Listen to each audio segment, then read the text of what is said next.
I'm sitting in my truck, a heavy, silent shadow parked 3 blocks away from the life I thought I owned, watching my own bedroom window glow like a taunting beacon against the Georgia night.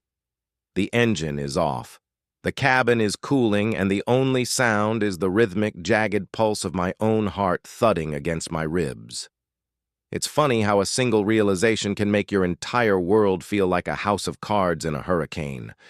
I told her I'd be in Seattle for 14 days, a marathon of back-to-back software deployments and corporate dinners.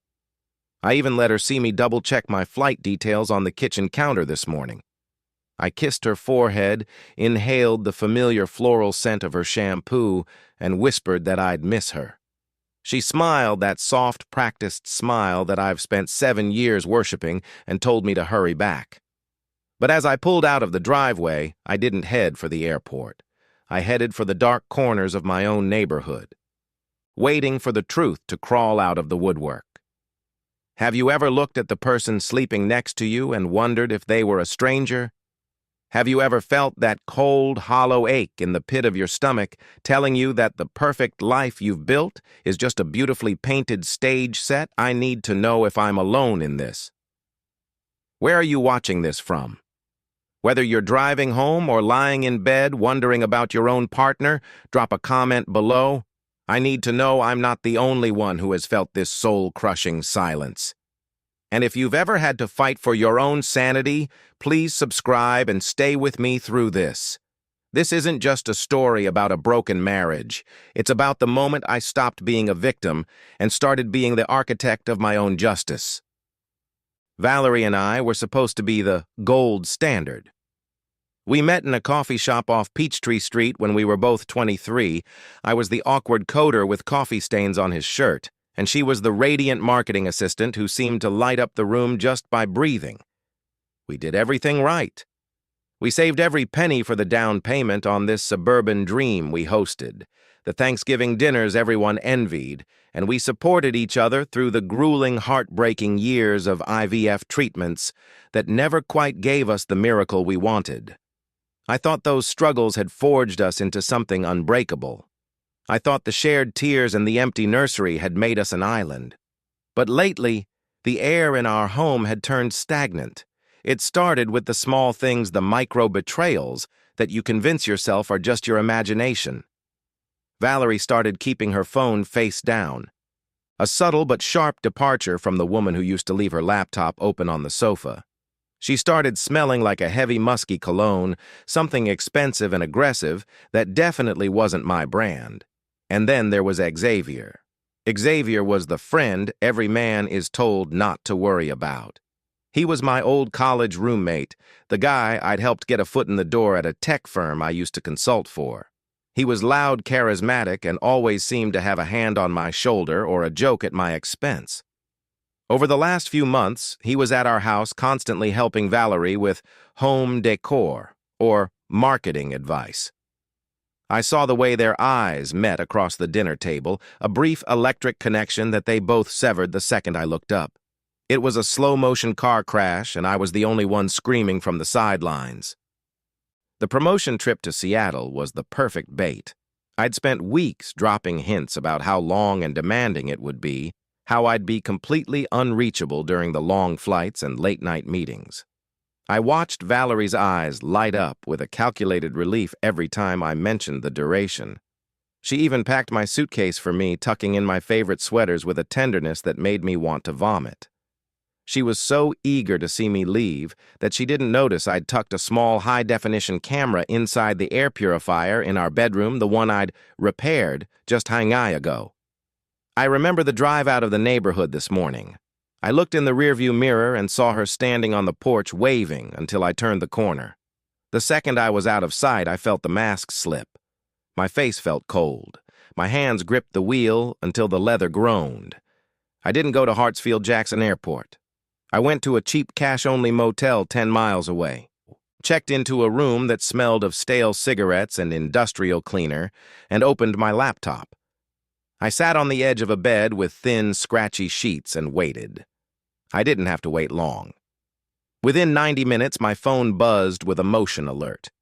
I watched the live feed as Xavier's silver sedan slid into my driveway. Not the street, but right into the spot where my truck usually sits. He didn't even hesitate. He walked through my front door without knocking, using a key I didn't know he had. I watched my wife, the woman I've protected and provided for, the woman I thought was my partner in every sense of the word, throw her arms around his neck with a passion she hasn't shown me in years. The betrayal isn't just a sharp pain. It's a physical weight, like my lungs are filling with lead. I watched them in high definition. They're in my kitchen now, pouring a bottle of the vintage Cabernet I'd been saving for our upcoming anniversary. They're laughing. Their voices muffled, but their body language screaming their disrespect. Xavier is sitting in my chair at the head of the table, his feet up on the edge, looking like he already owns the place. Valerie is leaning against the counter, twirling a lock of her hair, looking younger and more alive than I've seen her in months. I sat in that motel room for hours, staring at the screen until my eyes burned. Every "I love you" she ever said felt like a poisoned needle under my skin. Every sacrifice I made for our future felt like a joke they were laughing at. But as the sun began to set, the pain started to crystallize into something else. It's turning into a cold, hard clarity. I realize that I've been playing the role of the provider, the protector, and the fool for far too long. I look at the digital folder I've been building, the one filled with bank statements showing the thousands of dollars Xavier has been borrowing from our joint business account, and the credit card records of Valerie's secret shopping sprees. They think they're the ones in control. They think they've managed to shove me out of my own life so they can play house in the ruins I built. They have no idea that I've been documenting every cent, every text, every lie. I'm not just a husband anymore, I'm a debt collector. And the interest is about to become unbearable. Around 9 p.m., I couldn't sit in that motel room anymore. The walls were closing in. I got back in my truck and drove to our street. I parked far enough away to be invisible, but close enough to see the flickers of light through the trees. I see the shadow of someone moving past the window. My hand reaches out and touches the cold glass of my windshield, tracing the silhouette of the house that no longer feels like a home. My fingers are trembling not from fear, but from the sheer kinetic energy of the anger boiling in my veins. I could walk in there right now. I could scream. I could throw Xavier out onto the lawn. I could demand an explanation that will never be enough. But that's what a victim does. A victim reacts. An architect builds. And I've spent the last decade building things that last. I want them to feel the same security I felt, the deep, comfortable belief that they are safe right before the floor disappears beneath them. I want the fall to be long. I want the impact to be absolute. I look down at my phone one last time. They are moving out of the kitchen, heading toward the stairs. Valerie takes his hand, leading him toward the master suite with a playful tug, the same way she used to lead me. My grip tightens on the steering wheel until my knuckles turn white. I don't turn the key in the ignition. I don't call her. Instead, I pull a second burner phone from the glove box and begin scrolling through a contact list that Valerie doesn't know exists. My thumb hovers over the first name, Adriana Xavier's wife. I think about her kids, about the life she thinks she has, and I feel a momentary pang of guilt.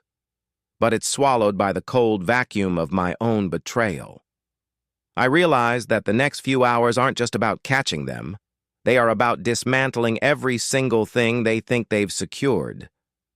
I'm not just watching a crime. I'm preparing the evidence for a trial where there will be no mercy. I quietly shift my weight, the leather of the driver's seat creaking beneath me as I lean forward to get a clearer view of the upstairs window through the gap in the trees. The light in the bedroom finally dims, replaced by the soft, rhythmic blue glow of the television they always turn on when they think they're alone. I feel the cold air from the vents finally dying down, leaving me in a stagnant, silent chamber of my own making. I slowly reach for the door handle, my hand hovering inches from the latch, listening to the silence of the street as the first heavy droplets of a Georgia thunderstorm begin to tap against the windshield. The first few drops of rain hit my windshield like tiny rhythmic hammers blurring the blue light emanating from my upstairs window. Inside that room, they think they're hidden by the storm and the darkness of an empty house, but I've never seen them more clearly. My hand stays frozen on the door latch, the metal cold and unyielding against my palm. I'm breathing in the scent of my own sweat and the stale motel air that clung to my clothes, feeling like a ghost haunting the perimeter of my own life.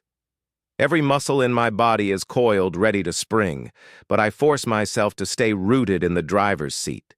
If I go in now, it's just a tawdry scene, a shouting match that ends in slammed doors and hollow excuses. That's not what they deserve. They deserve a masterpiece of consequences.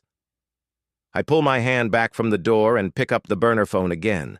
The screen's glow is harsh in the dark cabin, illuminating the cracks in my knuckles. I hit send on a pre-written message to Adriana, Xavier's wife. It's simple, vague enough to cause panic, but specific enough to ensure she shows up. I think your husband is in trouble. He's at my house. Please hurry. It's a cruel thing to do to a woman I actually respect, but in this war, collateral damage is a luxury I can't afford.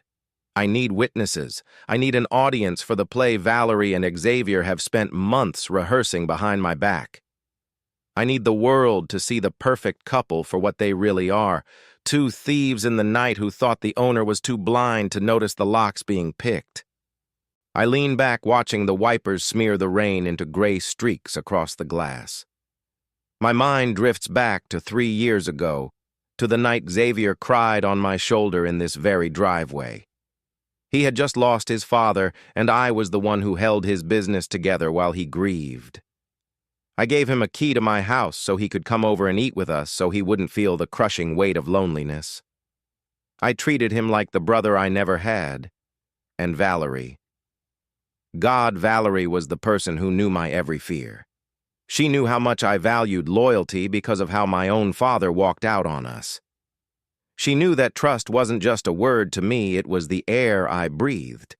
To see them together in that room, using the very intimacy I built as a playground for their betrayal, it doesn't just hurt. It reconfigures my DNA. It turns every warm memory into a jagged shard of ice. I check the camera feed again on my tablet, propped up against the steering wheel. They aren't in the bedroom anymore. They've moved back down to the kitchen draped across the island. I spent 3 weekends sanding and staining. Xavier has his arm around her, his fingers tracing patterns on her shoulder patterns I used to trace when we talked about our future. They look so comfortable. That's what kills me the most, the comfort. They've done this so many times that the guilt has been polished away, leaving only a slick, oily sense of entitlement. Valerie laughs at something he says, a genuine throat-clearing laugh that she hasn't shared with me in a year. I wonder if she's telling him how easy it was to fool me. I wonder if they're planning where they'll go once they finally bleed my bank accounts dry and sell the very roof over my head. The thunder rolls in the distance, a low guttural growl that mirrors the sound in my chest. I start thinking about the folder sitting in my cloud drive. It's not just bank statements. It's the result of months of quiet, agonizing detective work. I found the emails Xavier sent to our suppliers rerouting payments to a shell company he set up in his cousin's name. I found the jewelry receipts for necklaces Valerie never wore in front of me, but that I saw tucked away in a velvet box she thought I'd never find. I realized then that their affair was not just physical, it was a financial assassination. They weren't just breaking my heart, they were dismantling my future piece by piece while I was out working 14-hour days to keep the lights on. They were building a life on my grave, while I was still standing in it smiling and asking them if they needed anything else to be happy. I see a pair of headlights turn the corner 2 blocks away. They're moving slowly, searching for house numbers through the downpour. That has to be Adriana. My heart kicks into a higher gear, a frantic, thumping rhythm that makes my vision blur for a second. I realize that once this door opens, there is no going back. There is no working it out. There is no therapy that can fix the sight of your best friend's shoes by your front door. I'm about to blow up my entire world just to make sure they get caught in the blast. I want the explosion to be so loud that they can never pretend it didn't happen. I want the wreckage to be visible from space so that no one ever mistakes their cruelty for a simple mistake again. I look at the house one more time. It looks so peaceful from the outside. The flower beds Valerie insisted on planting last spring are being drowned by the rain. The porch swing I built by hand is swaying violently in the wind. It's a graveyard of effort. I think about the kids we almost had the names we picked out. I wonder if she ever thought about those unborn children while she was lying to me. I wonder if Xavier ever felt a shred of remorse when he looked me in the eye and thanked me for the loan. Probably not. Men like Xavier don't feel remorse. They only feel the sting of getting caught. And Valerie. She doesn't feel guilt. She feels bored.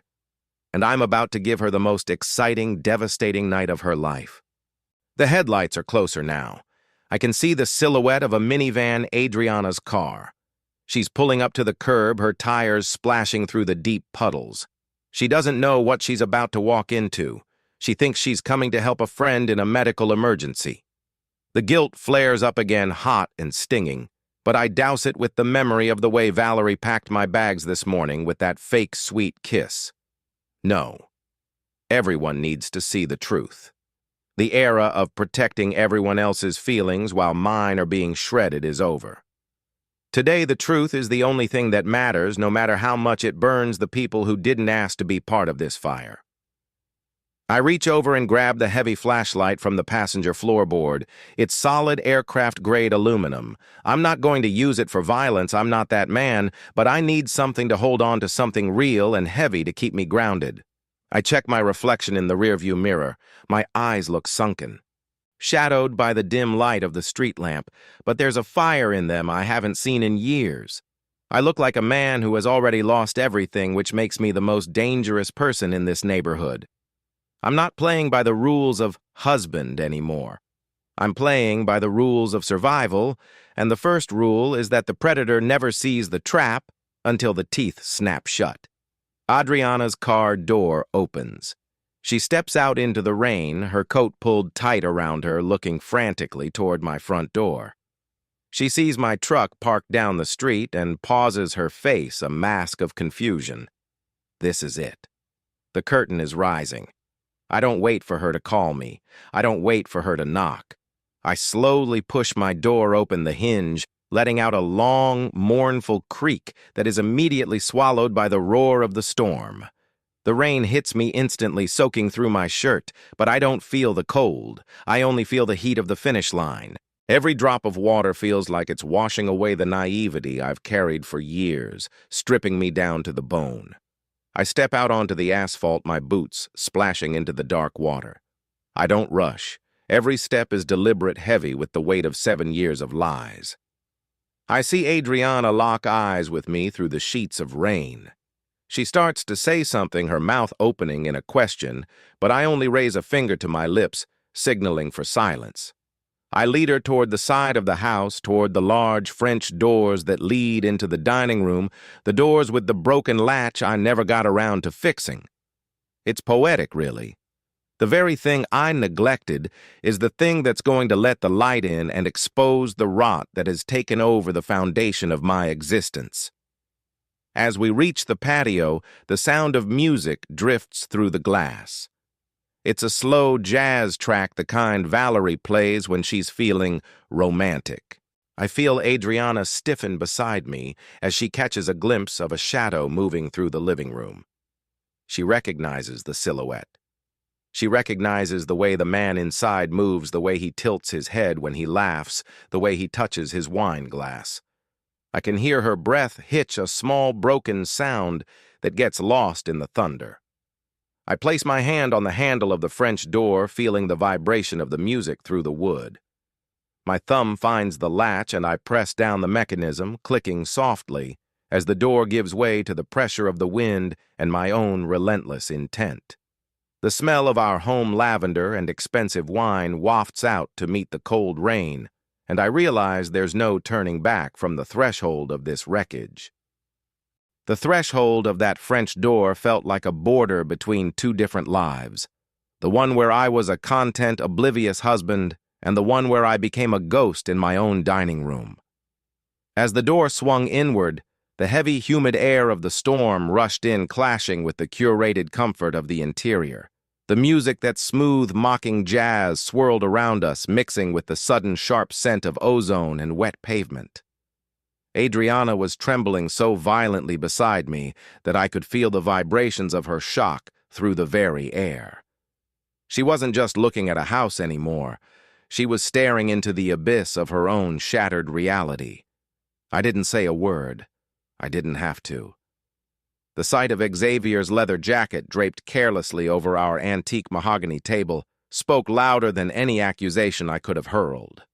We moved like shadows through the dining area, our footsteps muffled by the thick Persian rug, a rug Valerie had convinced me we needed for our 5th anniversary, claiming it symbolized the luxury of our shared future. Every object I passed felt like a witness to the fraud. There was the crystal decanter I'd received for my promotion, now half empty and sitting between 2 used wine glasses.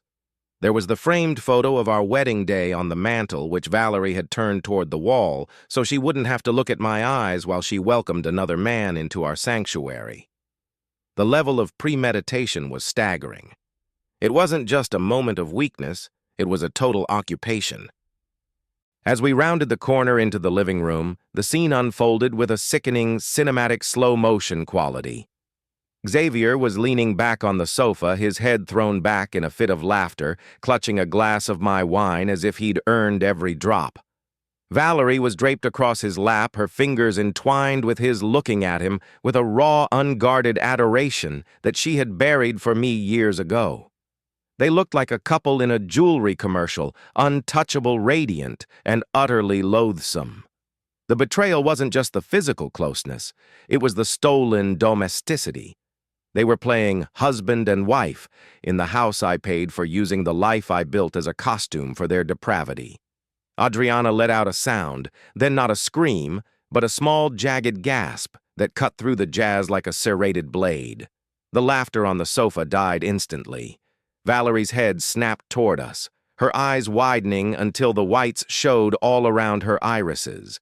For a split second, the silence was so absolute I could hear the ticking of the grandfather clock in the hallway, the one Xavier had helped me move when we first bought this place.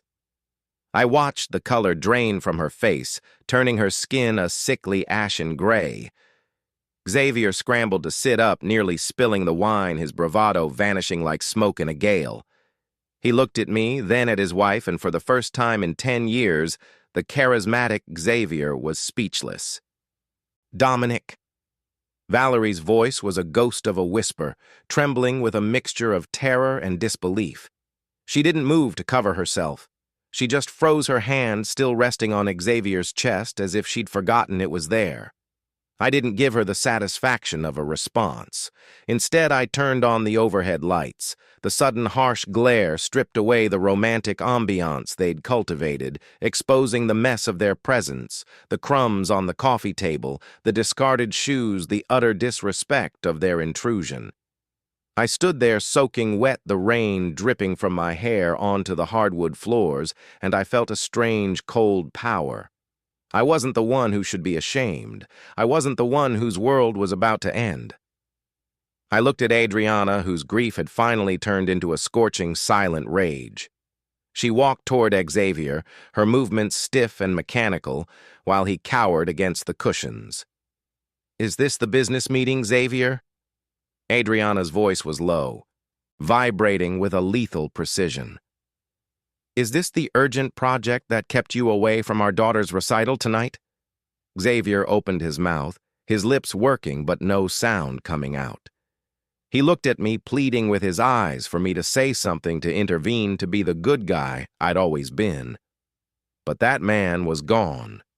That man had died in a truck 3 blocks away while watching a grainy security feed. I just stood there leaning against the doorframe, watching the foundation of their lies crumble in real time. I felt like a spectator at a controlled demolition. I had planned this moment for weeks, rehearsing every word, but the reality was far more visceral. The smell of their fear was more intoxicating than any wine they'd stolen. Valerie finally found her feet, her hands shaking as she tried to smooth her hair. "Dominic, please. It's not what it looks like. We had too much to drink and—" "Stop," I said. It was the first time I'd spoken, and the word felt heavy like a stone dropped into a deep well. I reached into my pocket and pulled out the tablet, the screen still glowing with the high-definition footage from the bedroom. I didn't have to say a word. I just turned the screen toward her. I watched her eyes track the images, the evidence of their long-term affair, the dates, the times, the undeniable proof that this had been going on under my nose for nearly a year. The Seattle trip wasn't the first time they'd done this. It was just the last time they'd get away with it. The silence that followed was heavy with the weight of everything they were losing. I looked around the room, seeing the perfect life I'd curated being dismantled by the very people I trusted most. But I also saw the folder in my mind, the legal documents already filed, the bank accounts already frozen, the evidence of Xavier's embezzlement already sitting in the inbox of the district attorney. I wasn't just catching them in a lie. I was stripping them of their future. I was taking back the life they thought they could steal. Xavier tried to stand up, then trying to regain some semblance of his usual arrogance. "Look, Dominic, we can talk about this man to man. I can explain the money, Adriana didn't let him finish. She delivered a slap that echoed through the entire house, a sharp, ringing sound that felt like the final period on their marriage. She didn't cry. She didn't scream. She just looked at him with a disgust so profound it seemed to shrink him where he stood. She then looked at me, a silent understanding passing between us. We were both victims of the same arsonists, and we were both done trying to put out the fire. I walked over to the dining table and picked up my wine glass, the one Xavier had been drinking from. I emptied the remaining liquid onto the rug, watching the red stain spread across the light fibers like a blooming wound. I then looked at Valerie, who was now sobbing, her face buried in her hands. I didn't feel pity. I didn't feel the urge to comfort her. I only felt a profound sense of relief. The masquerade was over, the lights were on, and for the first time in a very long time, I could finally see the exit. I moved toward the hallway, my wet boots leaving dark imprints on the floor. I reached for the light switch that controlled the exterior floodlights, the ones that illuminated the entire driveway and the street beyond. With a single click, the world outside was bathed in a blinding white light. I could see the neighbors' curtains fluttering as they looked out to see the commotion. I could see the police cruiser I'd called 10 minutes ago pulling up to the curb, its blue and red lights beginning to dance against the rain-slicked trees. I turned back to the room where Valerie and Xavier were huddled together, realizing for the first time that the walls were closing in. They weren't just facing me anymore. They were facing the consequences of every choice they'd made. I reached for the heavy brass key to the front door, the one I'd been carrying like a talisman, and slowly inserted it into the lock from the inside, turning it until the bolt clicked firmly into place, sealing us all within the cold, brightly lit arena of their undoing. The metallic snap of the deadbolt echoed through the foyer, a final surgical incision, cutting the last thread of the life I once knew. I stood there with my back to the door, listening to the muffled sirens growing louder outside, merging with the frantic wet slapping of the rain against the siding. The air inside the house felt different now, heavy, ionized, and stripped of the artificial sweetness Valerie always insisted on. Looking at the two of them huddled in the center of the living room, illuminated by the clinical glare of the overhead lights, I didn't see the woman I loved or the friend I trusted. I saw two strangers caught in the wreckage of their own making, stripped of their masks and shivering in the ruins. Before I finish this, before I tell you how the hammer finally fell, I want to ask you something. I've lived a life of doing the right thing, of playing by the rules while they played with my heart. Have you ever been pushed so far that your kindness felt like a weakness you had to kill? Do you think there's a limit to forgiveness, or is justice just a fancy word for revenge? Let me know in the comments. I'm reading every single one, because tonight I'm searching for where the line is drawn. And if you've found strength in this journey with me, please hit that subscribe button. It's the only community I have left. Valerie was the first to break the silence, her voice cracking as she watched the blue and red lights begin to pulse against the living room walls. Dominic, the police. Why we can settle this? We can just talk. You're scaring me. She reached out toward me, her fingers trembling, but I stepped back, letting the cold space between us act as a wall. I looked at her, really looked at her, and realized that her fear wasn't for the loss of our marriage. It was for the loss of her comfort, her reputation, and the shielded life I had provided while she was busy dismantling it. I'm not the one you should be afraid of, Valerie. I said, my voice eerily calm, devoid of the jagged edges of the anger I'd felt in the truck. You should be afraid of the truth, because the truth doesn't care about your excuses. I turned my gaze to Xavier, who was frantically trying to button his shirt, his eyes darting toward the back exit. And Xavier, don't bother. I've already sent the digital copies of the company ledger to the DA. The consulting fees you've been siphoning into your cousin's account. That's not just a betrayal of friendship. In this state, that's a felony. And with Adriana here as a witness to your business meeting tonight. Well, the fraud is pretty hard to deny. The look on Xavier's face was worth every hour of sleep I'd lost. The arrogant smirk he'd worn for a decade vanished, replaced by a gray, hollow desperation. He looked at Adriana pleading silently, but she just stood there like a statue of retribution, her eyes fixed on the man she no longer recognized. She didn't say a word. She just handed me her phone where she had been recording the last 10 minutes. We were no longer victims. We were the evidence.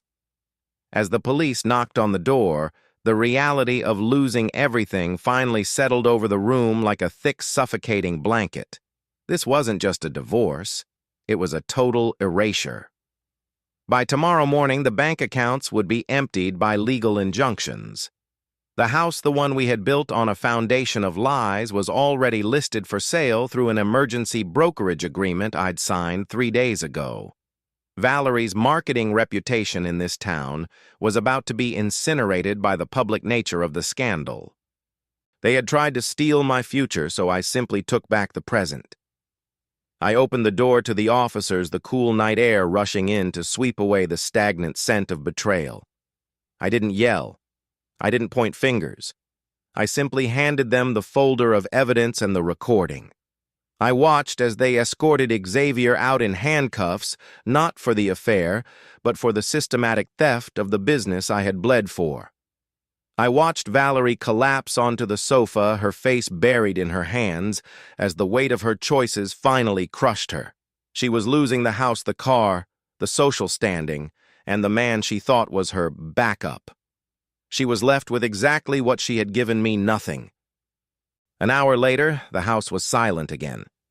Adriana had left to be with her children, her head held high despite the storm.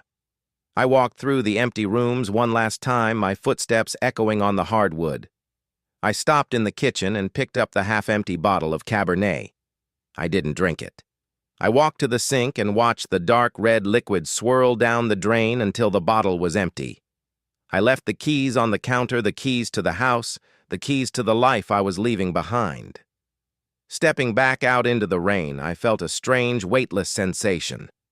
The truck started with a low, steady growl. As I pulled out of the driveway, I looked in the rearview mirror and saw the house shrinking in the distance. The blue and red lights were gone, replaced by the steady, uncaring gray of the dawn.